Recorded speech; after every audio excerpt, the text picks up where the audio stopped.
हमारा संविधान हमें समानता का अधिकार देता है, लेकिन जब बात ट्रांसजेंडर्स लोगों की होती है तब शायद ये जो अधिकार है वो कहीं दिखाई नहीं देता। एक ट्रांसजेंडर बचपन से लेकर सारी उम्र अपने पहचान की लड़ाई लड़ता है, अपने अधिकारों की लड़ाई लड़ता है। और चंडीगढ़ की अगर बात की जाए तो चंडीगढ़ में धनंजय चौहान जो खुद एक ट्रांसजेंडर हैं और वो लोगों की, अपने समुदाय के लोगों की लड़ाई लड़ रहे हैं पिछले काफ़ी सालों से। हालांकि उनके कई संघर्ष जो हैं वो रंग लाए हैं, कई संघर्ष अभी जारी हैं। धनंजय जी, आपसे जानना चाहूँगा कि ये लड़ाई शुरू कैसे हुई, क्योंकि आपने यूनिवर्सिटी में कई ऐसे काम कराया कि यूनिवर्सिटी जो है देश भर में उस बात के लिए अब जानी जा रही है, जैसे कि आपने यहाँ पर टॉयलेट बनाया ट्रांसजेंडर के लिए। तो शुरुआत कहाँ से हुई जो आपने ये लड़ाई शुरू की? सबसे पहले दर्शकों का बहुत बहुत धन्यवाद और स्वागत है सबका। अ, ये लड़ाई बहुत लंबी रही है, बचपन से लेकर। ये तो चलो इंफ्रास्ट्रक्चर की लड़ाई रही है कि सुविधाएं हमें मिली, लेकिन सबसे पहले तो हमारी लड़ाई खुद से ही रहती है कि हम कौन हैं, मैं कौन हूँ, मैं आदमी हूँ, मैं औरत हूँ। क्योंकि हमारा जो बायोलॉजिकल सेक्स, जो गर्दन से नीचे का बायोलॉजिकल सेक्स और साइकोलॉजिकल सेक्स, ब्रेन, वो मिसमैच हो जाता है। जब मिसमैच होने के बाद हम लोग गलत शरीर में, ऐसा मानते हैं कि आई ट्रैप इन रॉन्ग बॉडी, गलत शरीर में पैदा हो गए। हालांकि इसको पहले अंधविश्वास के तरीके से देखा जाता था कि किसी के अंदर भूत आ गया, प्रेत आ गया, या अपने आप को औरत मान रहा है या अपने आप को पुरुष मान रहा है। तो जैसे मैं ट्रांस औरत हूँ तो मैं अपने आप को महिला मानती हूँ, ऐसे ट्रांस पुरुष भी हैं जो अपने आप को पुरुष मानते हैं, महिला के शरीर में होकर पुरुष मानते हैं।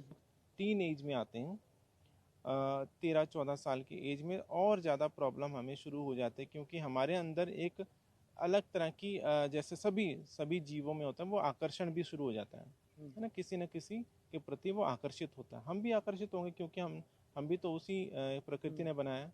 और जब हम किसी दूसरे पुरुष की तरफ, जैसे मैं महिला हूँ तो मैं पुरुष की तरफ आकर्षित होंगे, तो मुझे छक्का बोलेगा या मुझसे घृणा करेगा, चल छक्का, मतलब ऐसा गाली दे के भगा देंगे। तो उससे क्या होता है, एक तो खुद का शरीर ये झेल रहे हैं, और खुद के शरीर से प्रॉब्लम, ऊपर से हमें जैसे कहते हैं नासूर हैं तो उस पर लोग नमक छिड़कने का काम करते हैं।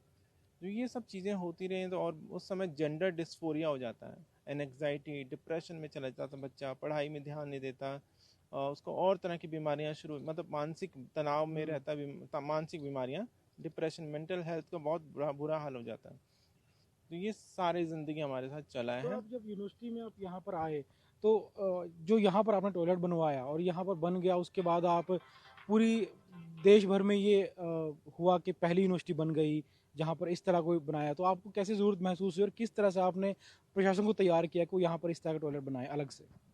ये वही मैं बात कर रही थी कि जब हम मेरी स्कूल में भी एडमिशन हुआ तब भी प्रॉब्लम थी। आज जब 2016 में बहुत लंबा संघर्ष के बाद जब एक पढ़ाई छूट गई, 93 में, 94 में पढ़ाई छूट गया, तो उसी पढ़ाई को दोबारा से प्राप्त करने के लिए इतना लंबा 20-22 साल तक लगातार लड़ना पड़ा, और फिर 2016 में एडमिशन लिया।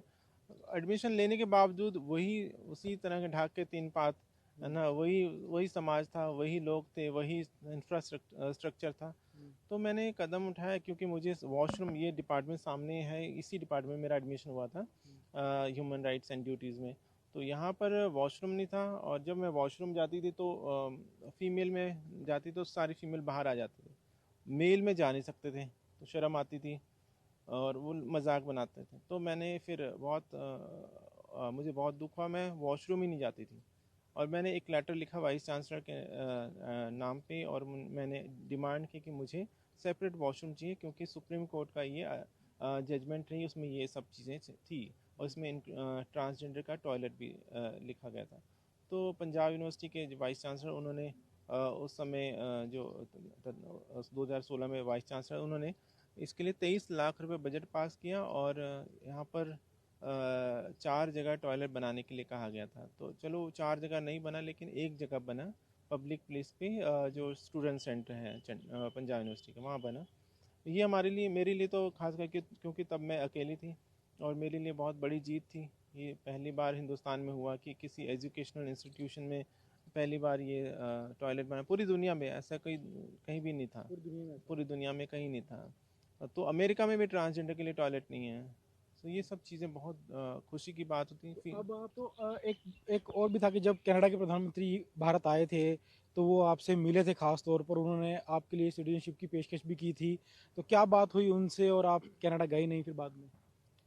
मैं वैसे कई बार यूरोप जा चुकी हूँ, अब्रॉड में, एशियन कंट्री में भी और यूरोपियन कंट्री में भी, 4-5 जगह पे। कैनेडियन प्राइम मिनिस्टर 2018 में जस्टिन ट्रूडो साहब आए भारत। उन्होंने मुझे डिनर पे बुलाया दिल्ली में एम्बेसी में, और वहाँ पर जब हम 1 मिनट की बात हुई, क्योंकि काफ़ी क्राउड था, तो उन्होंने कहा कि तुम बहुत अच्छा काम कर रहे हो और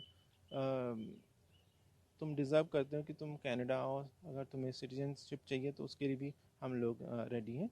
बट मैंने कहा कि मुझे काम तो इंडिया में करना है, मुझे अपने समुदाय के लिए काम करना है। अगर मैं यहाँ इंडिया से चली गई तो फिर ये जो मुहिम थी, जो कहते हैं ना, प्रकाश दिखाई देता है ट्रांस कम्युनिटी में, वो बंद हो जाएगा चंडीगढ़ में।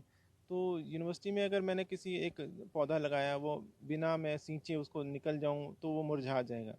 तो मैं बहुत ही उस चीज़ को संजो कर समेट कर रखती हूँ कि जब तक मैं इसके यूनिवर्सिटी के आसपास ही रहती हूँ, इसमें आती जाती रहती हूँ, बेशक मैं स्टूडेंट नहीं भी रहूँगी तब भी मैं इसमें आती है, क्योंकि जब तक ये बड़ा नहीं होता पेड़, तब तक मुझे इसकी रक्षा करनी है। ये तो आपने चंडीगढ़ में तो काफ़ी काम किया है, यूनिवर्सिटी में काफ़ी काम किया है।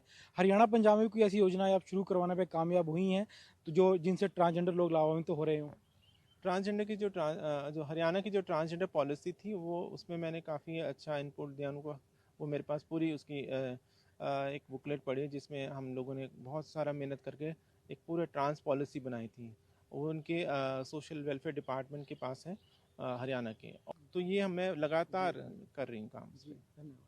तो ये थे धनंजय चौहान जो खुद ट्रांसजेंडर है और अपने आप की जो लड़ाई थी वो उन्होंने शुरू की थी और वो लड़ाई पूरे समाज के लिए, पूरे समुदाय के लिए बन चुकी है। और इन्होंने जो जो मुख्य काम किए हैं उनमें से एक है कि पंजाब यूनिवर्सिटी में इन्होंने ट्रांसजेंडर्स के लिए अलग से टॉयलेट की व्यवस्था की। और इनका कहना है कि इसके बाद यूनिवर्सिटी ऐसा करने वाली ना सिर्फ भारत की बल्कि पूरी दुनिया की एकमात्र यूनिवर्सिटी बन चुकी है। और इसके अलावा इन्होंने अब हॉस्टल की मांग छेड़ रखी है, जो जो ट्रांसजेंडर लोग यहाँ पर पढ़ते हैं उनके लिए हॉस्टल की व्यवस्था की जाए। और बाकी जो ट्रांसजेंडर हैं जिन्हें अधिकार नहीं मिल पाते, शिक्षा नहीं मिल पाती, उनके लगातार काम कर रहे हैं। और ये काम जो है ना सिर्फ चंडीगढ़ बल्कि हरियाणा और पंजाब तक भी पहुंच चुके हैं और उनकी सरकारों के साथ ही बातचीत चल रही है। और जल्द ही वहां पर भी इसका असर है वो देखने को मिलेगा।